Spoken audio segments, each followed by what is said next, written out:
Well, you better not let him in. A little old lady got mutilated late last night. That's those Werewolves of London again. Werewolves of London.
In Mayfair.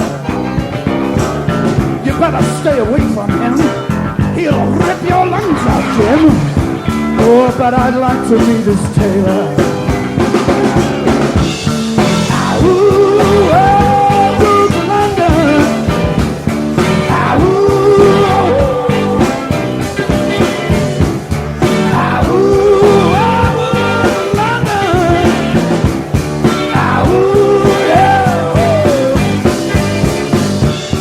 Werewolves of London. He was walking with the Queen. They were doing the Werewolves of London. I saw a werewolf drinking a pina colada in a 4-bar inn, and his hair was perfect.